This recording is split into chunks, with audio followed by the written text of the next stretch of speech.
Where we left off in the previous video, we had added this bind with these two events that we're binding to .selected, which again up here are these spans selected. So we're adding to those, an event handler to those selected elements, two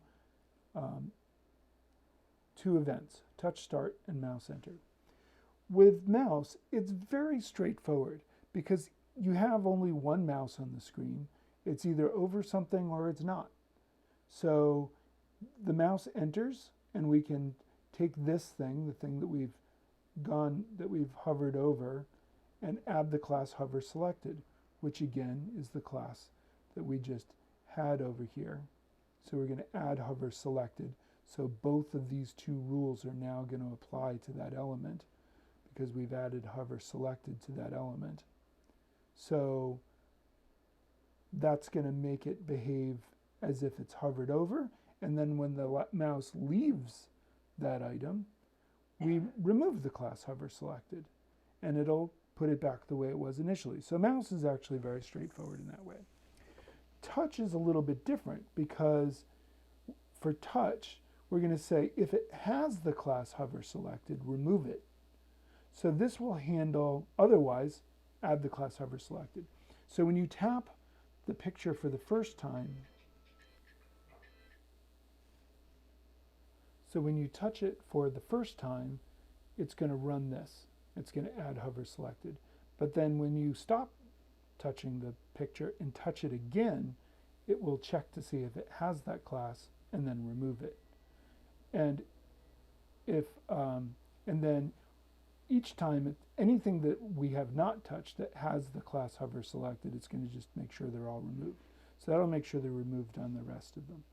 And if you test this, you'll see that it works, but it's not working quite right yet.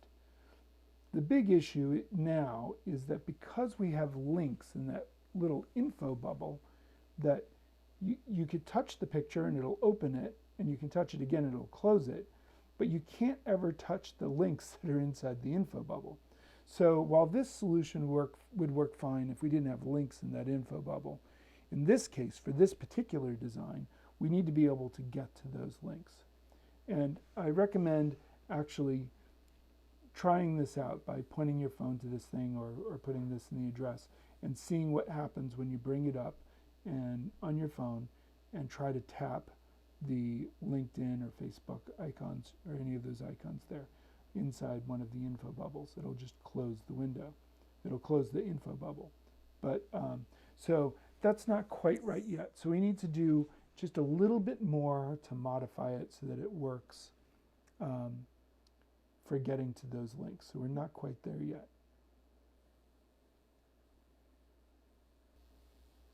To solve this problem, replace the else statement in the script that we have with this one instead. And again, I have that on the snippet, so you don't have to type it out. It's down here. And we can copy this and paste it onto, and replace this else statement here, all the way down to there. This one's opening, that one's closing. We're replacing it here. And I need to tab that in so it looks right.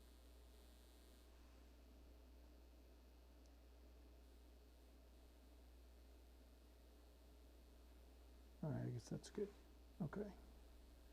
Well, actually,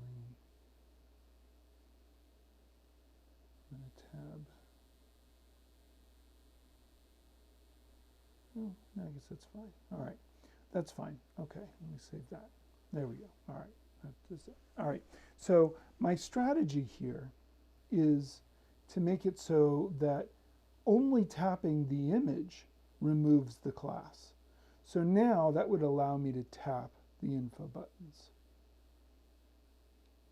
So over here, if I save this and run this, and again, I'm just here in the browser, so the mouse thing's going to work, but making it so that with tap, I can go up and access these things, but then tapping the image would then close the picture and the info bubble there.